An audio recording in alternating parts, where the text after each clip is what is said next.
জিন্দা পার্ক দেখতে অনেকটাই রবীন্দ্রনাথের পল্লী প্রকৃতির স্বপ্নের মতো মনে হয়। ঢাকার অদূরে নারায়ণগঞ্জের রূপগঞ্জের নৈসর্গিক সৌন্দর্যের সবুজ প্রাঙ্গণটিকে পার্ক বলা হলেও এটি মূলত একটি সমন্বিত পল্লী। এখানে রয়েছে স্কুল, কবরস্থান, মসজিদ, লাইব্রেরি, কমিউনিটি ক্লিনিক সহ নানা নাগরিক সুবিধা। এই জিন্দা পার্ক নিয়ে বিস্তারিত থাকছে আজকের প্রতিবেদনে। ঢাকায় থাকি .com-এর আজকের ভিডিওতে আপনাকে স্বাগত জানাই। যান্ত্রিক নগরীর মানুষগুলো যখন একঘুঁয়ে জীবনচক্রে অতিষ্ঠ হয়ে তৃষ্ণার্ত হয়ে যায়, তখন তাদের মন নিমেষেই শীতল হয়ে যাবে জিন্দা পার্কের সবুজ বেষ্টনীর শীতলতায়। তাতে কোনো সন্দেহ নেই। ঢাকার পাশে নারায়ণগঞ্জের দাউদপুর ইউনিয়নে প্রায় ১৫০ একর জমির উপর অবস্থিত প্রাকৃতিক সৌন্দর্যে ঘেরা জিন্দা পার্ক। গাছপালা, পাখপাখালি, জলাধারে ভরপুর এই পার্কটিতে গেলে আপনার মন প্রশান্তিতে ভরে উঠবে। পার্কটি সব ধরনের উটকো ঝামেলা থেকে নিরাপদ।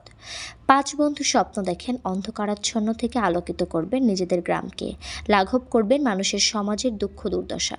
ওই সময় তারা ৫ জন সপ্তাহে ১৩ টাকা করে চাঁদা দিয়ে অগ্নিবীণা স্টুডেন্টস ফোরাম নামে একটি সংগঠন গড়ে তোলেন। এরপর আর তাদের পেছনে ফিরে তাকাতে হয়নি।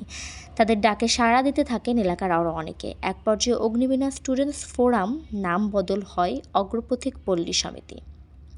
সেই ৫ কিশোরের দেখা স্বপ্ন অগ্রপথিক পল্লী সমিতির বদৌলতে এখন স্থানীয় ১০ গ্রামের প্রায় ৯,০০০ মানুষ হয়েছে স্বাবলম্বী। পুরো পার্ক জুড়ে চেনা অচেনা শত শত প্রজাতির গাছ, সুবিশাল লেক আর পাখির কলতানে মোহনীয় করে তুলেছে সবাইকে। এখানে ২৫০ জাতের প্রায় ২৫,০০০-এরও বেশি গাছ রয়েছে। চোখ জুড়াই দেশি বিদেশি প্রজাতির বাহারি রঙের ফুল গাছও। অন্যরকম অনুভূতি এনে দেয় পার্কের ভেতরের লেকের মাঝখানে টিনের ছাউনির ঘরে বয়ে যাওয়া বাতাস। পার্কের ভেতরে প্রবেশের জন্য জনপ্রতি ১০০ টাকা খরচ করতে হবে। নিজস্ব গাড়ি পার্কিংয়ের ব্যবস্থা রয়েছে। সকাল ৯টা থেকে সন্ধ্যা পর্যন্ত সপ্তাহের ৭ দিনই পার্কটি খোলা থাকে।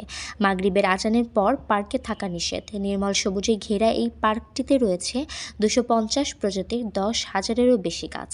ফলস্বরূপ পাখালি দিয়ে মুখরিত থাকে এলাকাটি সবসময়। পার্কটিতে রয়েছে ছোট বড় মিলিয়ে ৫টি জলাধার।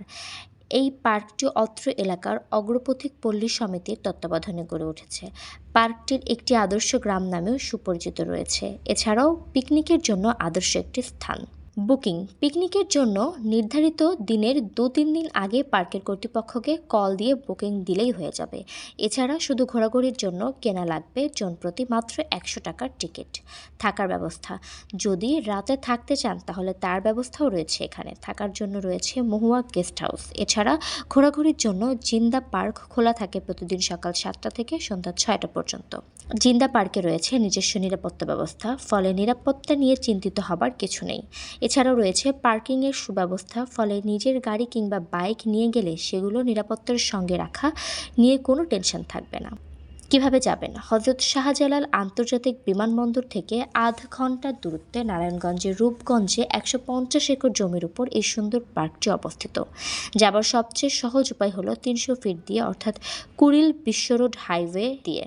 সেখানে থেকে যেতে হবে কাঞ্চন ব্রিজ, এরপর ঢাকা সিটি বাইপাস ধরে কিছু দূরেই জিন্দা পার্ক। অথবা ঢাকা হতে টঙ্গীমিরের বাজার হয়ে বাইপাস রাস্তা দিয়েও যাওয়া যায়।